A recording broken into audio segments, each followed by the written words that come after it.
네, 본문 말씀으로 무너진 나를 일으키는 하나님의 영광 제목으로 말씀 나눌 때에 하나님께서 오늘도 크신 은혜로 함께 하실 줄 믿습니다. 자, 사람은 살아가면서 몇 번쯤 자기 인생의 중심이 흔들리는 순간을 만납니다. 그런데 평소에는 잘 모르고 살아갑니다. 내가 무엇을 의지하고 있는지 또 무엇을 붙들고 살아가는지 우리는 깊이 생각하지 않습니다. 그런데 어느 날 내가 믿었던 것이 흔들릴 때가 있어요. 내가 가진 능력을 믿었고 내가 살아왔던 경험을 믿었는데 그것으로 해결할 수 없는 일이 찾아옵니다. 그때 비로소 우리는 알게 되는 사실이 있죠. 아, 내가 정말 무능력하구나. 나의 힘으로 해결할 수 없는 그런 상황들을 만나게 될 때, 아, 내가 헛된 것을 의지하면서 살았구나. 그것을 깨닫게 됩니다. 우리의 신앙도 그렇습니다. 평안할 때는 우리가 하나님을 잘 믿는 것 같습니다. 그런데 인생의 폭풍이 불어오면 내가 정말 무엇을 의지하고 있었는지가 드러납니다. 그래서 어떤 사람은 인생의 큰 위기를 지나고 나서야 그제서야 고백하죠. 그 일이 없었다면 내가 하나님을 깊이 만나지 못했고 그 어려움이 없었다면 내가 하나님을 더 알지 못했을 것입니다. 고난이 지나고 난 다음에야 우리는 그 고난이 하나님을 더 사랑하게 되는 통로였다라는 것을 알게 됩니다. 그런데 이것이 바로 신앙의 신비인 것입니다. 무너지는 일인 줄 알았는데 그것이 우리를 살리는 하나님을 만나는 통로가 되었다라는 거죠. 내가 붙들고 있는 것이 무너졌을 때 비로소 내가 붙들어야 할 것이 무엇인가 그것을 우리가 발견하게 된다라는 것입니다.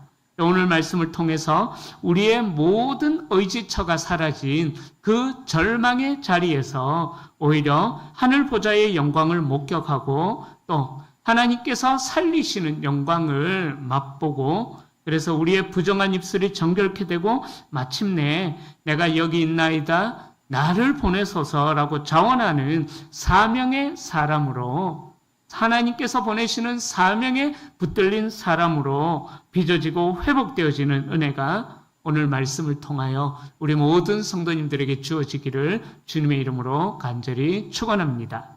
자, 첫 번째요. 흔들리는 세상 속에서 마주하는 하늘 보좌에 대하여서 우리에게 보여주고 있습니다. 자, 본문은 오늘 말씀의 배경을 시작하면서 이렇게 말씀합니다. 1절과 2절 말씀 함께 읽어보겠습니다. 우시야 왕이 죽던 해에 내가 본즉 주께서 높이 들린 보좌에 앉으셨는데 그의 옷자락은 성전에 가득하였고 스랍들이 모시고 섰는데 각기 6날개가 있어 그 둘로는 자기의 얼굴을 가리었고 그 둘로는 자기의 발을 가리었고 그 둘로는 날며. 자, 이사야 선지자가 활동한 주전 740년경은요 지극히 불안정한 정국의 연속이었습니다. 그 역사를 1절에서 우시야 왕이 죽던 해에라는 단어로 이야기합니다. 자, 우시야 왕이 어떤 사람이었냐면요 유대 역사에 있어서 이스라엘이 남유다로 북이스라엘로 갈라지고 나서 그렇게 갈라진 남유다 역사에 있어서 솔로몬 이후에 최고의 태평성대를 이끌었던 왕이 바로 우시야 왕이었습니다. 우시야 왕은 52년이라는 긴 세월 동안 왕위에 있으면서 경제적인 풍요를 백성들로 하여금 누리게 했고 국방력도 더욱더 단단하게 구축했습니다. 그러니까 이 우시야 왕은요 유대 백성들에게 국가의 안정의 상징이면서 또 희망이었고 어찌 보면 이 우시야 왕은 유대 백성들에게는 세상의 전부와 같은 그런 존재가 바로 우시야 왕이었던 것입니다. 그러나 유대 역사학자인 요세푸스의 기록에 따르면 우시야 왕의 집권 후반기에 유다 사회는 타락을 하게 됩니다. 성전 제사는 화려한 제사로 드려졌지만 가난한 자를 억압하는 도덕적인 혼돈 상태에 빠져버렸던 것이죠. 그래서 그 막강했던 우시야 왕도 신앙적인 교만으로 인해서 문둥병에 걸려서 기구하게 생을 마감해 버렸습니다. 그리고 그의 죽음과 함께 유다는 국력이 급격히 약화되면서 북방의 잔혹한 패권 국가였던 아수르의 거센 침략의 위협 앞에 직면하게 되었다라는 거예요. 자, 그로 인해서 백성들의 마음이 어떨까요? 세상의 전부라고 여겨졌던 마지막 최후의 보루, 의지처였던 우시야 왕이 죽음을 맞이하게 되니까, 또 그로 인해서 나라는 혼란에 빠져버리게 되니까 백성들의 마음은 당연히 불타 들어가게 되는 거죠. 불안하게 되는 거죠. 또 왕족 출신으로서 국가의 미래를 깊이 고민하였던 청년 이사야의 마음 역시 처참하게 무너져 내려고 있었다라는 사실입니다. 내일을 장담할 수 없는 캄캄한 어둠, 또 내가 의지하던 그 인간적인 기둥이 떠나가 버렸던 바로 그 순간 이사야는 슬픔과 두려움을 가진 채 하나님을 예배하는 성전 안으로 들어갑니다. 그리고 그 성전에서 이사야는 땅의 왕 우시야의 죽음 너머에 여전히 견고하게 좌정에 계시는 하늘의 진짜 왕 만군의 여호와의 거룩한 영광을 대면하게 됩니다. 여기서 주 아도나이로 번역된 단어와 높이 들린 보좌는 당시 세상의 왕을 상징하는 아수르나 애굽의 거대한 제국주의 왕들이 자신의 권력을 과시하기 위해 높인 그 어떤 보좌와도 비교할 수 없는 우주의 절대 통치자이신 하나님의 실존을 선포하는 것이 바로 하늘 보좌, 그리고 주로 번역된 단어의 의미인 것입니다. 세상의 왕자는 어떻습니까? 그렇게 강력했던 우시야 왕이 죽음을 당하게 되면은 그 죽음과 함께 세상의 보좌는 비어지게 되는 거죠. 흔들리게 되는 거죠. 그러나 영원한 참왕이신 하나님의 보좌는 결코 흔들리지 않고 더 높이 들렸다라고 그렇게 이야기합니다. 또 하나님의 옷자락이 성전에 가득했다라는 표현이 나옵니다. 이는 고대 근동의 왕들이 왕궁을 거닐 때에 긴 옷자락을 늘어뜨려서 자신의 권위와 영토의 확장성을 과시했던 것처럼 하나님의 옷자락은 바로 이 세상의 성전, 즉 온 우주에 가득 차 있었다라는 것을 말씀합니다. 즉 지상의 우시야 왕의 자리는 죽음으로 인하여서 공석, 빈자리가 되었지만 온 우주의 진짜 주인이신 하나님은 여전히 왕자를 떠나지 않고 온 세상을 다스리고 계셨다라는 것을 1절과 2절 말씀이 우리에게 알려주고 있습니다.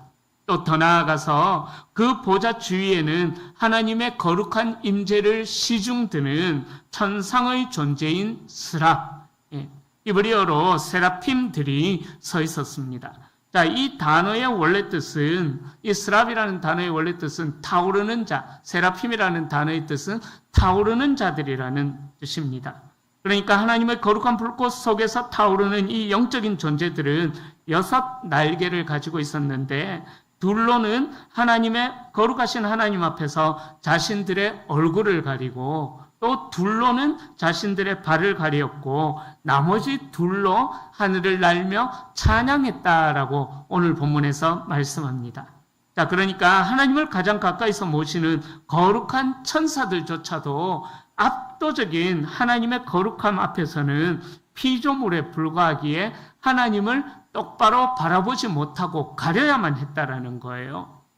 가렸다라는 것은 피조물의 허물과 비천함을 상징하는 것들을, 또 그 발을 가렸다라는 사실입니다. 하울링이 계속 생기네요. 좀 잡아주세요.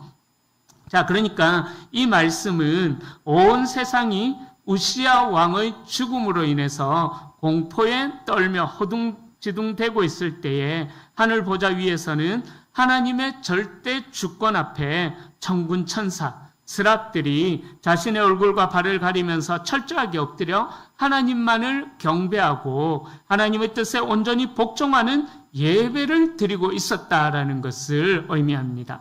성도님들, 우리의 삶을 한번 돌아보십시다. 세상의 경제가 흔들리고 내가 의지하던 인생의 우시아 왕 같은 그러한 존재나 조건들이 무너질 때에 우리는 절망하기도 하고요. 주저앉아서 이제는 다 끝났다라면서 탄식 속에 한탄하고 있습니다. 그러나 그렇게 우리가 의지했던 우시아 왕 같은 세상의 존재가 다 무너져 내리는 순간, 바로 그 순간이 세상의 가짜 의지처들이 무너지는 순간이다라는 거예요. 왜냐하면 우리가 의지했던 세상의 가짜들이 무너져야지만 그제서야 비로소 우리는 하나님 앞에 서게 된다라는 사실입니다. 바로 우리가 의지하였던 그 세상의 것들이 무너지는 시간들은요, 우리의 영혼이 진짜 하늘 보좌를 똑바로 바라볼 수 있는 영적인 눈이 떼어지는 영적인 개안의 시간이 된다라는 사실입니다. 그렇게 세상의 혼란은 하늘 보좌의 주권을 가리지 못합니다. 내 인생의 계획이 깨어진 바로 그 자리에서 진짜 통치자이신 하나님을 만나는 역사가 시작된다라는 사실을 믿음으로 우리의 의지처가 무너질 때에 우리가 원망하고 슬퍼하고 탄식하는 것이 아니라 하나님을 앞에 서게 되었다는 그 은혜로 더욱더 감격 가운데 거하는 저와 우리 성도님들이 될 수 있기를 축원합니다. 자, 두 번째로요, 거룩하신 주님 앞에서 드러나는 인간의 실존에 대하여서 말씀합니다. 자, 하늘 보좌의 영광을 목격한 스랍들은 서로 창조의 찬송을 화답합니다. 3절에 보면 거룩하다, 거룩하다, 거룩하다 만군의 여호와여라고 찬양합니다. 자, 성경에서 3번의 반복이 주는 의미는요, 단순한 강조를 넘어선 최상급의 표현을 의미하는 것입니다. 또한 거룩을 뜻하는 히브리어 카도시는 단순히 도덕적으로 윤리적으로 깨끗하다라는 그 개념을 넘어서서 세상과 완전히 구별되어서 피조물의 한계를 초월해 계신 절대 초월자의 존귀함을 의미하는 단어인 것입니다. 자, 그렇게 하나님의 거룩하심이 선포되는 순간 그 찬양의 소리는 너무나도 거대하고 웅장하여서 성전의 문지방이 요동쳤고 구약의 시내산 강림 때처럼 하나님의 임재를 상징하는 자욱한 연기가 세상에 가득했다라고, 성전에 가득해졌다라고 말씀합니다. 자, 이렇게 장엄한 장면 속에서 어떤 일이 일어납니까? 성전의 중심에서 당대의 최고의 지성인이자 최고의 경건한 선지자였던 이사야가 이 거룩의 빛과 마주하게 되었을 때 이사야는 어떤 반응을 보입니까? 이사야는 하나님, 와, 정말 대단하십니다. 나도 이 영광에 동참하겠습니다. 이런 반응을 보이지 않았습니다. 의기양양하게 서 있지 않았습니다. 오히려 그 하나님의 거룩한 압도적인 빛 앞에서 이사야는 자신의 영혼이 완전히 산산조각나는 경험을 하게 됩니다. 그는 두려움에 떨면서 절규합니다. 5절 말씀 우리 함께 읽어보겠습니다. 그때 내가 말하되 화로다 나여 망하게 되었도다. 나는 입술이 부정한 사람이요 나는 입술이 부정한 백성 중에 거주하면서 만군의 여호와이신 왕을 배웠음이로다 하였더라. 아멘. 자, 여기서 화로다 나여 망하게 되었다라는 이 표현은요, 말 그대로 나는 완전히 죽은 존재가 되었다. 내 존재가 찢겨져서 잿더미가 되어버렸다. 이런 의미가 있습니다. 그러니까 이사야의 이 고백은 처절한 사형 선고가 내려졌다라는 고백입니다. 신학자이면서 철학자인 루돌프 오토는 좀 오래된 책이에요. 그의 저서인 성스러움의 의미라는 책에서 이렇게 이야기해요.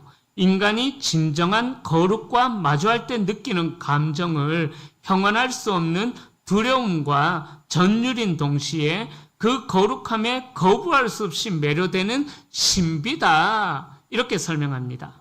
다시 말씀드릴게요. 인간이 진정한 거룩과 마주할 때 느끼는 감정이 뭐냐? 형언할 수 없는 두려움과 전율이 있으면서 동시에 그 거룩함에 거부할 수 없이 매료되는 신비다. 예. 루돌프 오토는 그렇게 설명합니다. 여러분, 우리는 평소에 어떻게 살아갑니까? 남들과 늘 비교하면서 나는 저 사람보다 도덕적으로 그래도 조금 선하지 않느냐, 나는 종교생활도 잘하고 예배도 잘 참석하고 또 헌신도 어느 정도 하면서 살아가고 있으니까 괜찮은 종교인이지 않느냐, 스스로 어이라는 작은 방패를 들으면서 우리는 살아가고 있습니다. 그렇게 세상의 기준이라는 잣대로 보면 어찌 보면 우리는 스스로 꽤 괜찮은 존재처럼 느껴지기도 합니다. 그러나 절대적인 거룩의 빛이신 하나님 앞에 서는 순간 우리 인간 자신의 실제 모습이 보여지게 된다는 거예요. 그 모든 도덕적인 자부심과 우리가 두르고 살았던 그 인간적인 의의 방패는 하나님의 거룩한 빛 앞에 서게 되면은 아무런 의미가 없다라는 사실입니다. 이사야가 바로 이 사실을 깨달은 거예요. 자신이 얼마나 혀가 날카롭고 남을 정죄하고 불순종과 교만으로 가득 찬 부정한 인간인지를 하나님의 거룩한 빛 앞에 섰을 때에, 하나님 앞에 섰을 때에 이사야는 깨닫게 되었다라는 것입니다. 사랑하는 성도님들, 우리는 하나님께서 보시기에 정말 보시기에도 아까울 만큼 너무 귀하고 사랑스러운 존재임이 분명하고 확실합니다. 그러나 신앙의 진정한 출발점은요, 내가 얼마나 괜찮은 존재인지를 확인하는 것이 아니라 하나님의 절대적인 거룩함 앞에서 나는 구제불능의 죄인임을 깨닫는 것으로부터 우리의 신앙이 출발한다라는 사실입니다. 나의 힘으로는 구원의 가능성이 전혀 없는 영적인 파산자임을 깊이 깨달을 때에 거기서부터 우리의 신앙이 출발하게 된다는 것입니다. 그런데 세상은 어떻습니까? 너는 괜찮은 존재다 라고 우리에게 늘 끊임없이 외치게 합니다. 그렇습니다. 우리는 하나님께서 보시기에 너무나 괜찮은 존재임이 말씀드렸던 대로 분명하고도 확실한 사실입니다. 저와 여러분들은 하나님의 형상대로 창조를 받았기에 너무나도 존귀한 존재입니다. 하나님께서 두고 보시기에도 너무나 아까운 그런 사랑스러운 존재입니다. 그러나 진짜 은혜의 보좌 앞에 선 영혼은 내가 정말 이 정도면 나는 괜찮은 존재구나, 이것을 깨닫는 것이 아니라 이사야처럼 하나님의 거룩함 앞에 서면은 가장 먼저 깨닫는 것이 화로다, 나여 망하게 되었도다라면서 자신의 영적인 파산을 깨닫고 통곡하게 되어 있다라는 거예요. 이 사실을, 이 거룩한 절망을 통과하지 않고는 우리가 절대로 참된 구원의 감격에 이를 수가 없다라는 사실을 깨달을 수 있기를 축원합니다. 우리가 늘 하나님 앞에서, 그래서 우리가 늘 겸손히 돌아봐야 되는 거예요.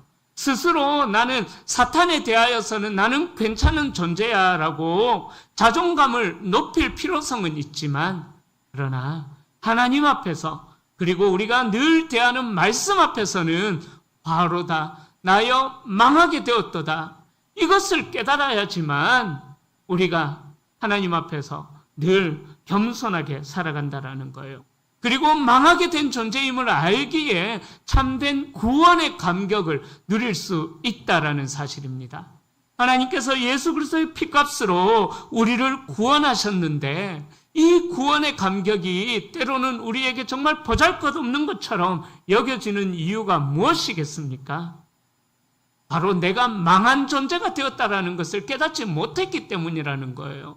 늘 나는 괜찮아, 나는 아무 문제 없어, 이렇게 스스로 위안을 하면서 살아가고 있기 때문에, 물론 다시 말씀드리지만 정말 괜찮은 존재이십니다. 여러분, 저와 여러분들은 정말 괜찮은 존재이지만, 그러나 늘 하나님 앞에서 우리의 자신을, 우리의 본 모습을 늘 돌아봐야만 된다라는 거예요.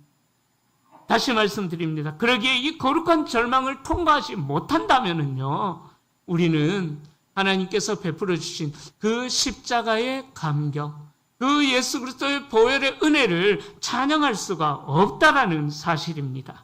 그러기에 늘 말씀 앞에서 겸손히 간절히 부탁드리는데 말씀 앞에서 늘 겸손히 나보다 못한 사람이 없다라는 그런 마음으로 늘 겸손히 하나님의 말씀 앞에서 자신을 돌아봐서 정말 참된 구원의 감격을 날마다 맛보며 살아가는 우리 모든 성도님들이 될 수 있기를 주님의 이름으로 간절히 축원합니다. 자, 마지막 세 번째로요. 제단의 불로 임하는 사죄와 파송에 대하여서 말씀합니다. 자, 이사야가 바로다 나여 망하게 되었도다라면서 자신의 죄로 인해 죽음의 공포에 사로잡혀 있을 때 오늘 말씀은 여기서 끝나지 않습니다. 만약 하나님의 거룩함이 심판과 진멸로만 끝나버렸다면 이사야는 그 자리에서 뼈도 남지 않고 완전히 소멸되었을 것입니다. 그러나 거룩하신 하나님의 사랑은 구속의 하나님이셨다라는 것을 오늘 본문에 이어서 계속 말씀합니다. 6절과 7절 말씀 함께 읽겠습니다. 그때 그 스랍 중에 하나가 부젓가락수로 제단에서 집은 바 핀 숯을 손에 가지고 내게로 날아와서 그것을 내 입술에 대며 이르되 보라 이것이 내 입에 닿았으니 내 악이 제하여졌고 내 죄가 사하여졌느니라 하더라. 아멘. 자, 6절에 보면은 스랍 중에 하나가 부젓가락으로 제단에서 집은 바 핀 숯을 손에 가지고 와서 이사야에게로 날아와서 그것을 입술에 댔다라고 말씀합니다. 자, 이게 무슨 의미가 있냐면은요, 성경에서 우리의 입술과 우리의 혀가 어떤 의미가 있는지 잘 아시죠? 예, 성경에서 입술과 혀는 단순히 말하는 또 먹는 신체 기관을 의미하는 것이 아니에요. 바로 우리의 입술과 혀는 그 사람의 마음 상태, 그 사람의 마음 안에 무엇이 담겨 있는가, 그것을 보여주는, 다시 말씀드리자면 그 사람의 마음 상태와 죄악의 본질이 밖으로 터져나오는 통로가 성경이 말하는 입술과 혀의 의미인 것입니다. 그래서 야고보 3장 6절에서도 그 혀를 가리켜서 이렇게 말씀하는데요. 야고보 3장 6절 말씀 우리 함께 읽어보겠습니다. 혀는 곧 불이요 불의의 세계라. 혀는 우리 지체 중에서 온 몸을 더럽히고 수레바퀴를 불사르나니. 아멘. 자, 야고보 사도도 우리의 혀가 그렇게 더럽다라고 경고하고 있습니다. 자, 앞서서 5절에서도 이사야가 어떻게 고백했습니까? 화로다 나여 망하게 되었도다. 나는 어때 사람이요? 입술이 부정한 사람이요 라고 이사야도 그렇게 고백했습니다. 바로 이사야가 그렇게 고백한 이유가 여기 있는 거예요. 인간의 교만, 남을 정죄하는 말, 불평, 그리고 하나님을 향한 불순종이 가장 먼저 묻어나오는 것이 바로 우리의 입술이기 때문인 것입니다. 우리의 혀이기 때문인 것입니다. 즉 입술이라는 것은 이사야의 전 존재를, 가장 부정한 죄악의 자리를 대표하는 의미가 있습니다. 그 죄악을 대표하는 자리에 숯이 닿았다라는 거예요. 핀 숯이 닿았다라는 거예요. 천사가 집어온 그 숯은 제단에서 가져온 핀 숯이었는데 성막의 제단은요, 죄인인 인간을 대신하여서 짐승이 피를 흘리고 죽어감으로써 하나님의 진노가 그 피로 인해 덮여지는 속죄와 피 흘림의 자리를 상징하는 것입니다. 그러니까 제단의 숯불이라는 의미는요, 대속의 피와 제사의 희생이 그 흠뻑 되어 있는 의미인 것입니다. 그러니까 그 불은 단순한 형벌의 불이 아니라 죄를 태워서 소멸시키고 거룩하게 만드는 구속의 불, 바로 핀 숯이 그런 의미가 있는 것입니다. 이것이 바로 가장 중요한 우리가 믿고 있는 복음의 비밀인 것입니다. 인간의 힘으로는 자신의 부정한 입술을 씻어낼 수도 없고 죄악의 흉터를 지울 수도 없는 거예요. 내가 내 혀를 다스리려고 아무리 애를 써봐도 어떻습니까? 우리의 입술은 늘 불평하며 교만하며 남을 정죄하는 그런 죄를 짓는 자리로 나아가지 않습니까? 그때 하나님은 구속의 은혜를 어떻게 베푸십니까? 우리의 죄의 출발 지점이자 가장 더러워진 그 부정한 입술, 그 자리에 인간의 노력이나 공로가 아니라 오직 하늘 재단에서 마련된 대속의 불, 속죄의 불, 십자가의 은혜와 보혈을 그 입술에 갖다 대신다라는 거죠. 선지자가 가장 큰 죄를 지었다고 고백한 바로 그 입술이라는 신체의 기관, 남을 비방하고 불평하며 교만했던 그 입술이 하나님의 거룩한 불로 지져졌다라는 그러한 의미인 것입니다. 그 뜨거운 불이 입술에 닿는 순간 이사야에게는 타는 듯한 고통과 함께 내 안의 모든 죄와 악이 이 거룩한 불에 의해 완전하게 소멸되었다라는 영적인 충격이 임하게 되었던 것입니다. 내가 당해야 할 심판의 불을 십자가가 대신 받았기에 그 불이 내게 닿는 순간 심판이 아니라 용서와 거룩함으로 정결로 변화된 존재로 우리가 세워졌다라고 오늘 말씀이 선포하고 있는 것입니다.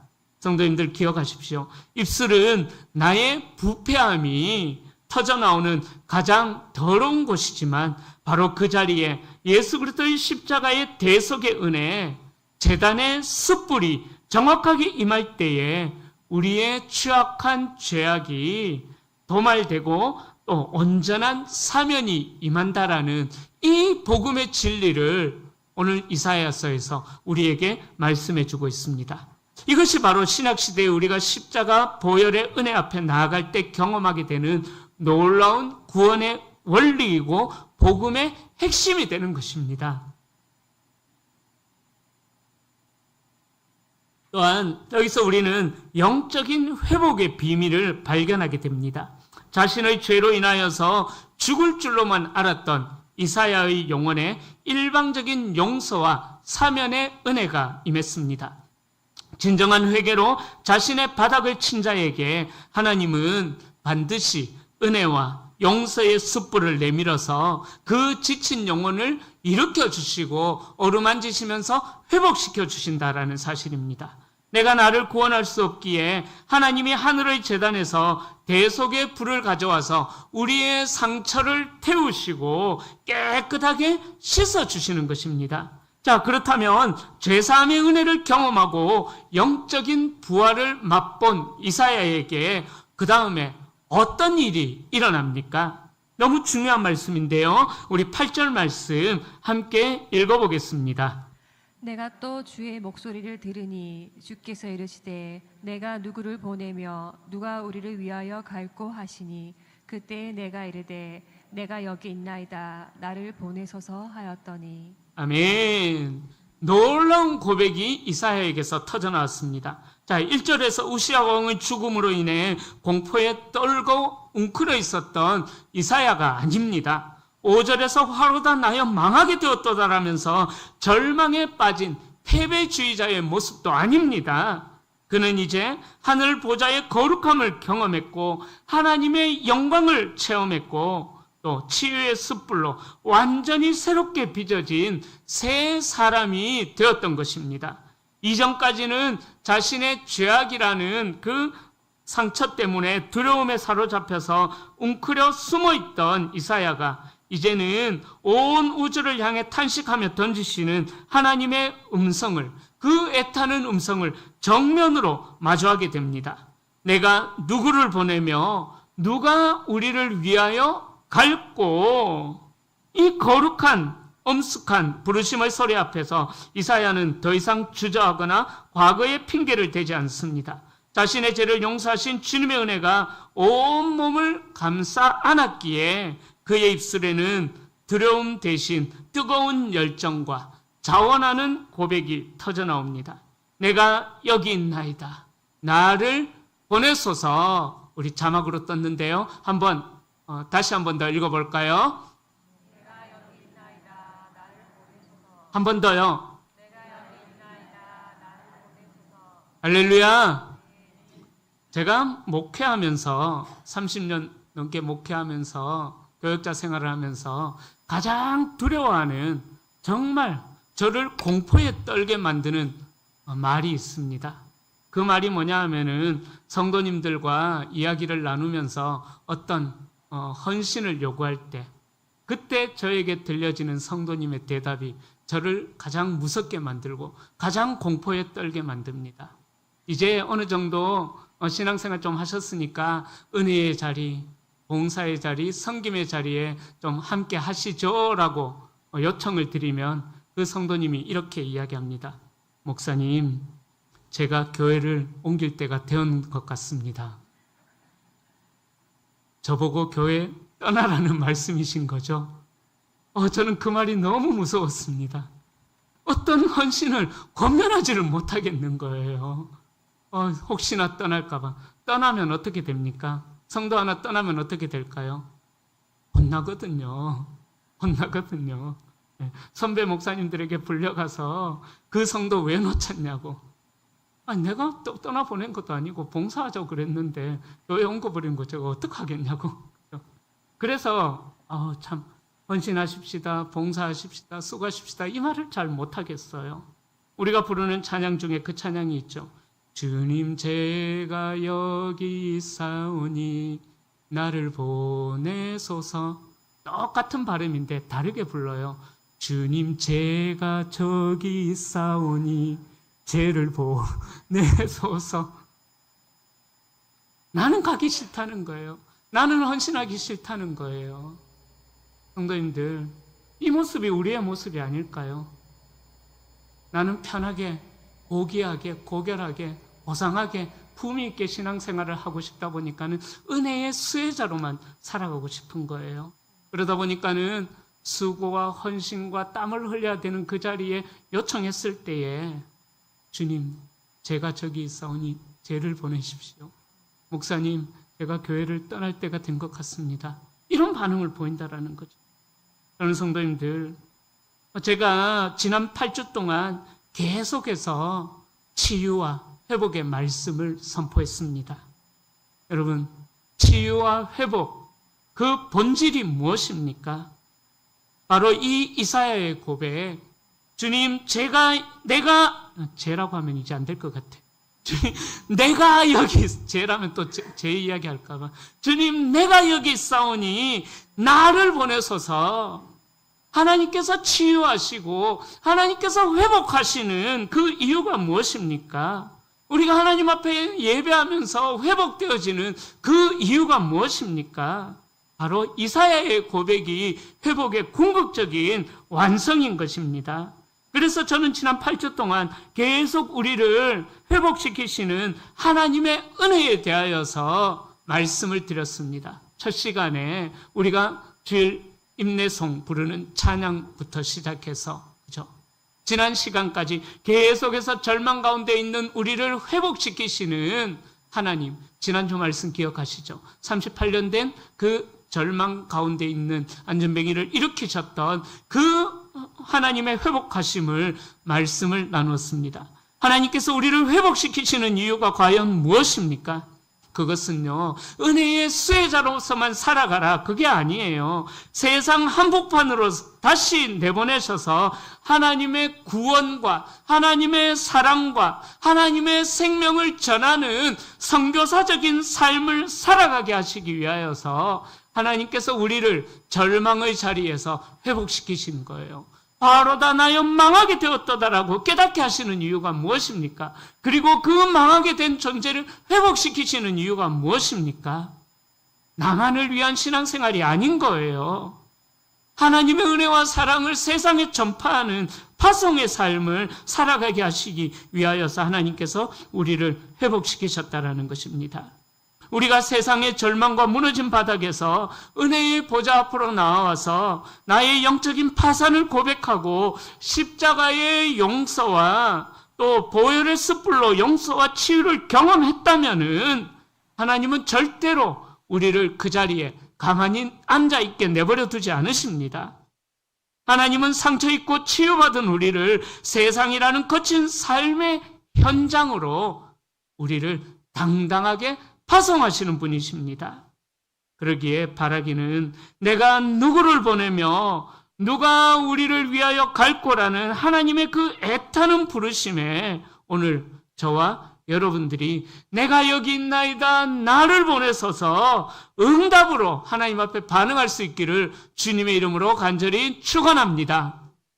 축원합니다. 예, 제가 이제 권해 볼 거예요.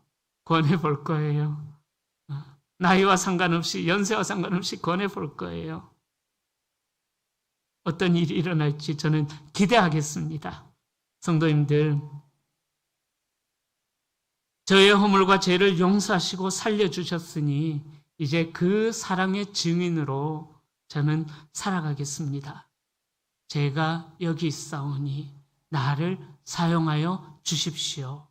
그 믿음의 고백이 우리 가운데 있기를 축복합니다. 이제 말씀을 정리합니다. 오늘 우리는 이사야 6장의 환상을 통해서 우리의 실존이 어떠한 존재인가 깊이 돌아보았습니다. 우시야 왕이 죽었던 그 절망의 시대처럼 우리가 붙들고 있던 세상의 지지대와 안전기지들이 하나씩 무너져 내릴 때가 있어요. 내 힘으로는 도저히 헤쳐나갈 수 없는 인생의 바닥을 우리는 마주할 때가 있습니다. 그러나 바로 그때가 실망하고 주저앉을 시간이 아니라 우리의 영의 눈을 들어서 영원히 흔들리지 않는 하늘 보좌를 바라보아야 하는 하나님의 영광을, 나를 회복시키시는 하나님의 영광을 바라봐야 하는 거룩한 시간이 되는 줄로 믿습니다. 그 거룩하신 하나님 앞에 엎드려서 우리의 죄성과 우리의 연약함을 정직하게 아뢰십시오. 그렇게 하나님의 영광을 본 사람은 인생이 변화하게 되는 것입니다. 하나님의 거룩함 앞에서 나 자신의 죄인됨을 겸손히 인정하십시오. 그리고 이 놀라운 용서와 회복의 은혜를 덧입은 자답게, 그리고 우리를 부르시는 주님의 음성 앞에 화답하시는 저와 여러분들이 될 수 있기를 소망합니다. 주님, 내가 여기 있사오니 나를 보내소서.